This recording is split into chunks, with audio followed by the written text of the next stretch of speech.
Dear students, you are welcome on the e-learning platform of KRT Arts, BH Commerce and AM Science, popularly known as KTHM College Nashik, and this is Sanjay Rathod is here. Dear students, we are talking about the essay, how much land does a man need? And in our previous videos, we also discussed the topics like about the author. In this section, we discussed about the author's life and his works, and then we also discussed about the story of the prose in a brief, and after the story we also had an analysis of the essay, and in the analysis we also saw how the story divides into 3 to 4 parts. It means the beginning of the essay, it is in a humble one, it means it is a humble beginning, and then we have 3 temptations occurred in the present story.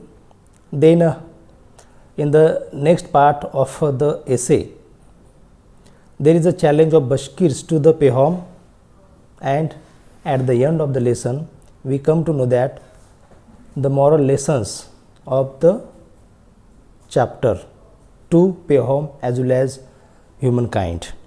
And after this, today we are going to talk about the topics like symbols and themes. Out of them, the first topic is of a symbols, and there are 2 symbols used in a prose. The first one is the Pehom spade, and the second one is a sun. Then the first symbol is here to talk about, and that is Pehom spade. Pehom spade represents his personal ambition. He uses the spade to mark off the tracts of the Bashkirs land he wants to own in parts 8 and 9. As he makes his marks, he envisions how he will use the land, recalling his daydream of ownership and control in part 7. The spade becomes a tool for him to put his dreams into practice. Ultimately, however, the tool is ineffective. By the part 9, Pehom must race to make it back to the step in time. He discards all his belongings but the spade, indicating he prioritizes ambitions over his physical needs. His last desire is a hunger for land, and in a case of situational irony, what happens is the opposite of what he expected. His desire leads to his death from exhaustion. And then we have second symbol to be discussed in the present video, and that is of sun. The sun represents divine authority and its ability to overpower humans. When Pehom accepts the chief's challenge to mark off all his lands in a way, he pictures his future wealth before he is even earned it. As the day begins, Pehom walks toward the rising sun. This direction indicates he is aiming for more power than ever.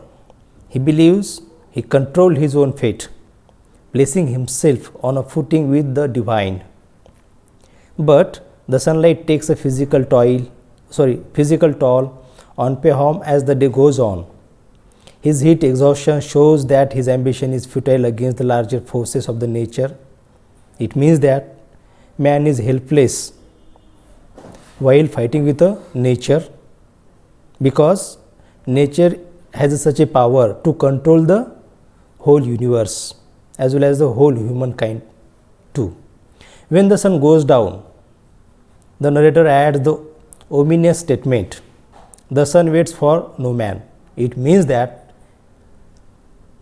man has no control over the nature, and nature will work according to its own desire, according to its own wish. Pehom can't outsmart nature, no matter how well he plans. The setting sun suggests the inevitability of death for all. as the sun going to set. It also indicates there is a symbolic meaning of a setting of the sun. It means that we also have inevitability of a death in our life. Accordingly, Spehom dies just as the sun goes down, and Pehom also dies with the setting of the sun. Late in the evening, the sun appears red as a blood, foreshadowing the blood coming out of Pehom's mouth as he dies. This also indicates the correlation as well as association of nature with a man as well as the Pehom's death. These were the two symbols which are used in the present chapter by Tolstoy, and after the symbols we have themes to discuss. Dear friends, we have three themes in the present chapter, and the themes are like the dangers of a greed and ambition, the social class and money, and the third one is a divine power over human lives. The first theme is the danger of a greed and ambition. Let's see how danger of greed and ambition overpowers the human being. Pehom's fate is a warning against greed and ambition. Ambition corrupts and endangers him as his need for lands gets out of control. Temptations corrupt his treatment of others, and the stakes in his personal life grow higher as he has more to lose. When competition replaces cooperation in Pehom's first commune, his character changes. At first of all, his fellow peasants fall prey to individual greed. When they discuss pooling their resources to buy the landowners land in a part 2, they can't agree. Instead, they decide to purchase land individually, leading to stiff competition.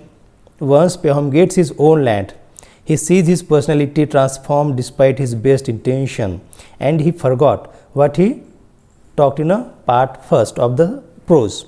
He wants to forgive his neighbors for letting their animals wander onto his land, since he has been in their situation.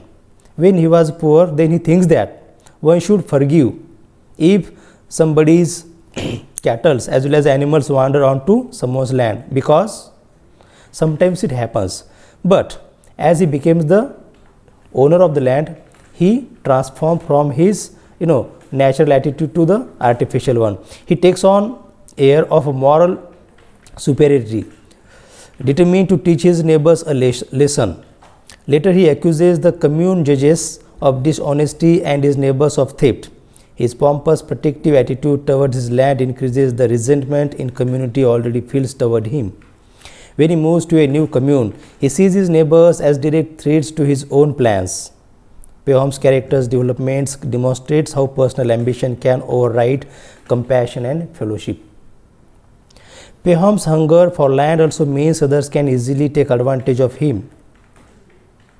The dream in part 7 shows everyone who promised Pehom greater wealth laughing at his expense.